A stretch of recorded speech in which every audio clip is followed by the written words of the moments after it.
Kjo është historia apo dashuria më e bukur që ju keni më dëgju. Kjo është gruaja që rënë në dashuri me një të pastrej, me një të pa shtëpi dhe u martua me të.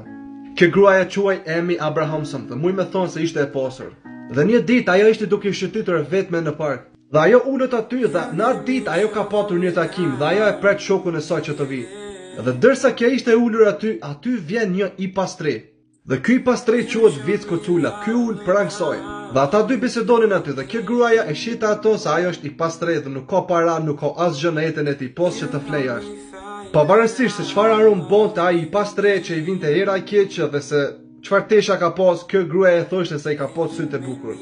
Dhe ata bisedonin së bashku dhe qeshnin gjithashtu së bashku. Dhe në fund ai djalë e pyeti këto se sa është ora dhe tani shoku i asoj vajzës dhe kjo vajza i tha ti të pastrejt, unë dua të shkoj. Mirë, po para se të shkoj, ai i pastrej i tha kësaj, a mundemi të takohemi të shtunën në ora 3 të pasdites.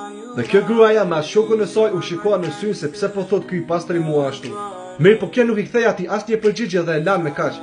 Mirë, po pas asaj dite kjo vajza thoshte se ka menduar gjatë gjithë ditës se pse i ka thonë ai i pastreju kushtu. Dhe kjo mendoi dhe tha se unë dua të shkoj të shtunën atje kur më ka thonë ai. Dhe kjo është e vërtet shipe. Po nat ulse aty, ata u takoheshin çdo ditë vazhdimisht. Dhe kur në fund kjo gruaja ra në dashuri me këtë pastreurin. Po çfarë ka bërë kjo gruaja pastaj për këtë person është e pabesueshme. Edhe pse kjo gruaja ka patur pak kohë që e ka njohur këto, kjo vajza i ka dhënë atij para të mjaftueshme, i e ka gjetur një punë dhe i ka bërë gjithçka që ai të jetojë në mënyrë më të mirë. Dhe më në fund ata dy janë martuar dhe gjithashtu kanë edhe 2 fëmijë të shëndosh. Dhe këtë çift tani shpesh herë janë duke marrë në emisione të ndryshme duke treguar kjo vajza se si ja ka vjedhur zemrën ky pastreju. Ajo ka thënë se ky ka qenë personi më i mirë në botë, pavarësisht se ka qenë i varfër, ky më ka bërë që ta dëshiroj me të. Dhe me të vërtetë se kjo është historia më e bukur që unë kam dëgjuar. Mirë, po unë shpesh mendoj, a mund të ndodhë kjo gjithashtu në vajza shqiptare?